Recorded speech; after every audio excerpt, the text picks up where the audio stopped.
Hi అండి, ఎంతో టేస్టీగా ఉండే ఈ రింగ్ బీన్స్ పెసరపప్పు చారు కోసం కుక్కర్లోకి ఒక 2 పెద్ద గ్లాసులతో నీళ్లను తీసుకుని 1 స్పూన్ పసుపు, 1 స్పూను నెయ్యి, 1/2 కప్పు పెసరపప్పుని నానపెట్టుకుని మరిగే నీళ్ళల్లో వేసుకోవాలి. సన్నగా కట్ చేసి పెట్టుకున్న 1/2 కేజీ బీన్స్, ఒక 2 ఆనియన్స్ ని కూడా కుక్కర్లో వేసి ఒక 3 విజిల్స్ వచ్చే వరకు ఉడికించుకోవాలి. పెసరపప్పు, బీన్స్ చక్కగా ఉడికిపోయాయి. ఇక 3/4 బీన్స్ పెసరపప్పుని ఒక ఫిల్టర్ లోకి తీసుకుని తాళింపు కోసం పక్కన పెట్టుకోవాలి.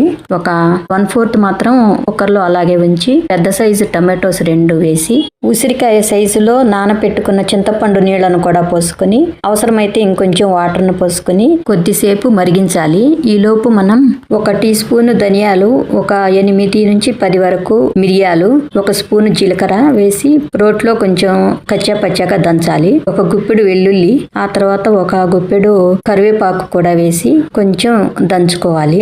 ఉడికిన 2 టమాటోస్ పైన పొట్టుని తీసేసి మెత్తగా గుజ్జుగా వచ్చి ఉంటాయి కదా, కొంచెం మెత్తగా నలిపేసి ఆ తర్వాత కొంచెం గింజలు కూడా డ్రాప్ అయిపోతాయి. ఇంకా ఆ గుజ్జుని మళ్ళా బీన్స్ నీళ్ళల్లోకి వేసుకుని రుచికి సరిపడా ఉప్పుని వేసుకుని ఒకసారి కలుపుకొని ఇంకా తాళింపు వేసుకోవటమే. ఆవాలు, జీలకర్ర, పచ్చిశనగపప్పు, వెల్లుల్లి రెబ్బలు, 2 పచ్చిమిర్చి చీలికలు, కొద్దిగా కరివేపాకు, తర్వాత 4 ఎండుమిర్చి, 1/2 టీ స్పూను మెంతి పొడి, తర్వాత కొద్దిగా ఇంగువ, దంచి పెట్టుకున్న ధనియాలు, మిరియాలు, జీలకర్ర, వెల్లుల్లి మిశ్రమం కూడా వేసుకుని కొంచెం వేగిన తర్వాత ఉడికించి పెట్టుకున్న బీన్స్, పెసరపప్పు, టమాటో, చింతపండు నీళ్ల మిశ్రమాన్ని తాళింపులోకి వేసుకుని ఇంకా ఫైనల్ గా కొత్తిమీర వేసుకుని సర్వ్ చేసుకోవటమే.